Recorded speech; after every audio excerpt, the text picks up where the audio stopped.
আপনিও 100% content monetization পাবেন। আপনি ফেসবুকে নিয়মিত কাজ করে যাচ্ছেন, নিয়মিত ভিডিও ছেড়ে যাচ্ছেন, কিন্তু কন্টেন্ট মনিটাইজেশন পাচ্ছেন না। এটার জন্য আপনাকে আর চিন্তা করতে হবে না। আমি আপনাকে বললাম আপনিও 100% কন্টেন্ট মনিটাইজেশন পাবেন। তবে এটার জন্য আপনাকে ফেসবুকে একটা আবেদন করতে হবে। আবেদন করে আপনার আগ্রহটা প্রকাশ করতে হবে। তাদেরকে আপনার আগ্রহটা জানাতে হবে। তো ভিডিওটা যদি ইউটিউবে দেখে থাকেন তাহলে অবশ্যই চ্যানেলটা সাবস্ক্রাইব করে দিবেন। আর যদি ফেসবুকে দেখেন তাহলে ফলো করতে ভুলবেন না। তো দেরি না করে সরাসরি চলে যাচ্ছি মূল ভিডিওতে। তো প্রথমে আপনারা ফেসবুকে প্রবেশ করবেন। ফেসবুকে প্রবেশ করার পর নিজের প্রোফাইলে যাইবেন। প্রোফাইলে যাওয়ার পরে দেখবেন লেখা আছে প্রফেশনাল ড্যাশবোর্ড। ওই প্রফেশনাল ড্যাশবোর্ডে ক্লিক করবেন। ক্লিক করার পর দেখবেন একদম কর্নারে দেওয়া আছে মনিটাইজেশন। ওই মনিটাইজেশনে ক্লিক করবেন।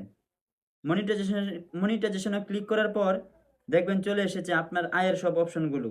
তো এখানে দেখেন কন্টেন্ট মনিটাইজেশন লেখা আছে, এই কন্টেন্ট মনিটাইজেশন আপনি ক্লিক করবেন। এরপরে দেখবেন আই এম ইন্টারেস্ট, এই আই এম ইন্টারেস্টে ক্লিক করবেন। ক্লিক করার পরে দেখবেন আপনাদের সামনে একটা আবেদন ফর্ম চলে এসেছে। এখানে কি লিখবেন অনেকেই লিখতে পারেন না, এটা নিয়ে অনেকেই টেনশন করেন যে এখানে কি লিখবেন। এটা আপনাদের সহজের জন্য আমি লিখে রেখেছি। তো আমি চলে যাচ্ছি আমার ডায়েরিতে। ওইখানে যাওয়ার পর আপনাদের সুবিধাতে আমি এখানে লিখে রেখেছি। আপনারা কমেন্ট বক্সে পেয়ে যাবেন, এখান থেকে কপি করে আপনারা সরাসরি পেস্ট করে দিবেন। কোনো চিন্তা করতে হবে না, ঠিক আছে? তো আমি এখানে থেকে কপি করে নিলাম। কপি করে নেওয়ার পর আমি সরাসরি চলে যাব আমার ফেসবুকে। ফেসবুকে যাওয়ার পর আবেদন ফর্মে ক্লিক করব।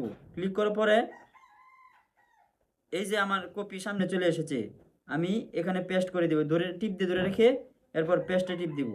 দেওয়ার পর এই যে ফর্ম কমপ্লিট হয়ে গেছে। এরপর সাবমিট ইন্টারেস্ট এখানে ক্লিক করব। ক্লিক করার পর এই যে আমার সাবমিট কনফার্ম হয়ে গেছে। আপনিও ওইভাবে আবেদন করেন, আপনিও ফেসবুককে আপনার আগ্রহ জানান। ইনশাল্লাহ আপনিও 100% কন্টেন্ট মনিটাইজেশন পাবেন। ভিডিওটা যদি চ্যানেল থেকে দেখে থাকেন অবশ্যই চ্যানেলটা সাবস্ক্রাইব করবেন। আর যদি ফেসবুক থেকে দেখেন তাহলে অবশ্যই ফলো করতে ভুলবেন না।